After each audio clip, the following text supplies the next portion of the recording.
জুমার নামাজে না গেলেই হবে জেল জরিমানা।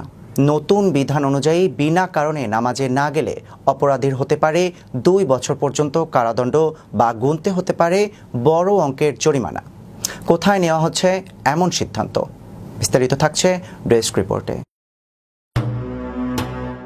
জুমার নামাজে না গেলেই হবে জেল জরিমানা।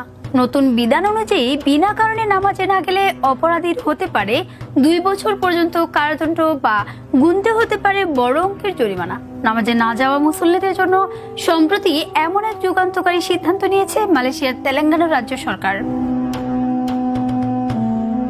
সরকারের ঘোষণা অনুযায়ী কোনো বৈধ কারণ ছাড়া জুম্মার নামাজে অনুপস্থিত থাকলে এখন থেকে 2 বছর পর্যন্ত জেল, 3000 রিঙ্গিত বা প্রায় 170 মার্কিন ডলার জরিমানা অথবা উভয় দণ্ডেই দণ্ডিত হতে পারে অপরাধী।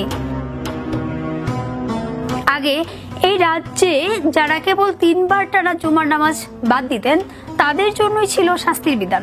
তবে এখন থেকে একবারের জন্য এই আইন ভঙ্গ করলেও কঠোর শাস্তির মুখে পড়তে হবে মুসল্লিদের। রাজ্য পরিষদের এক সদস্য গণমাধ্যমকে জানান, জুম্মার নামাজ মুসল্লিদের জীবনে শুধুমাত্র একটি ধর্মীয় প্রতীকী নয়, বরং আল্লাহর প্রতি আনুগত্য প্রকাশের একটি গুরুত্বপূর্ণ মাধ্যম। বারবার সতর্ক করার পরও কেউ যদি এই দায়িত্ব এড়িয়ে চললেন তখনই কেবল শাস্তি কার্যকর হবে। রাজনৈতিক বিশ্লেষকরা বলছেন, এই আইন কার্যকরের মধ্য দিয়ে কঠোর শরিয়া আইন বাস্তবায়নের লক্ষ্যে আরো এক ধাপ এগিয়েছে মালয়েশিয়ার ইসলামপন্থী রাজনৈতিক দল pan Malaysian Islamic party PS. দেশটির 13টি অঙ্গরাজ্যের মধ্যে 4টি রাজ্যে পিএস বর্তমানে ক্ষমতায় রয়েছে। এর আগে গত নভেম্বরে মালয়েশিয়ার জোহর রাজ্যেও শুক্রবারের নামাজে হাজিরা নিশ্চিত করতে একই ধরনের ব্যবস্থা ঘোষণা করা হয়েছিল। তবে চলতি বছরের ফেব্রুয়ারিতে মালয়েশিয়ার সর্বোচ্চ আদালত কয়েকটি শরিয়া আইনকে অসাংবিধানিক ঘোষণা করার পর ইসলামপন্থীদের মধ্যে তীব্র প্রতিক্রিয়া দেখা দেয়। সেই রায়ের পর পিএস দল শরিয়া আইন রক্ষার দাবিতে ব্যাপক বিক্ষোভ করেছিল। উল্লেখ্য, মালয়েশিয়া ছাড়াও পৃথিবীর আরো কিছু দেশে নামাজ না পড়ার জন্য শাস্তির বিধান রয়েছে। এর মধ্যে অন্যতম হলো সৌদি আরব ও ইরান, যেখানে শরিয়া আইন কঠোরভাবে কার্যকর করা হয়।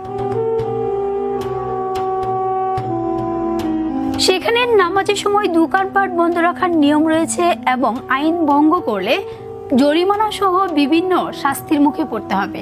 একইভাবে আফগানিস্তানে তালেবান শাসনে জুমার নামাজ বাধ্যতামূলক করা হয়েছে, যা না মানলে কঠোর শাস্তির বিধান রয়েছে। এছাড়া ব্রুনাইতে জুমার নামাজ না পড়লে কারাদণ্ড বা জরিমানার বিধান থাকলেও সেটির প্রয়োগ এখনো সীমিত। অনিশা জান্নাত, বিশ্ব বাংলা 24 নিউজ ডেস্ক।